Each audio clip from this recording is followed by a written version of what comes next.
Hello everyone, welcome to night gear car service. ఈ vehicle వచ్చేసి Maruti Swift 2018 model petrol variant.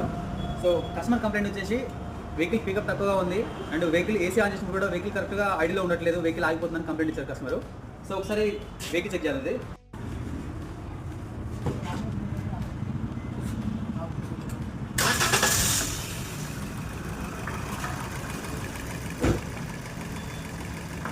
So vehicle అయితే ఇక్కడ misfire అవుతుంది, proper ID ఉండట్లేదు, ఆటోమేటిక్గా రేజ్ అవ్వడం, వెహికల్ అనేది ఇట్లా జరిగివ్వడం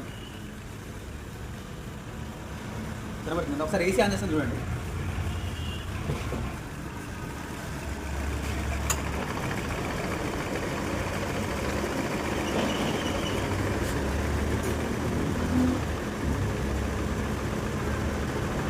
సో వెహికల్ అనేది ప్రాపర్గా ఐడిలో ఉండట్లేదు, దానివల్ల వెహికల్ మనం రన్నింగ్లో కూడా ఇట్లా డ్రైవ్ చేస్తున్నప్పుడు వెహికల్ మనకు ఎక్కడ స్పీడ్ బ్రేకర్ దగ్గర ఇక్కడ యూటర్ దగ్గర స్లో అయినప్పుడు కూడా టాప్లో వెహికల్ ఆగిపోయే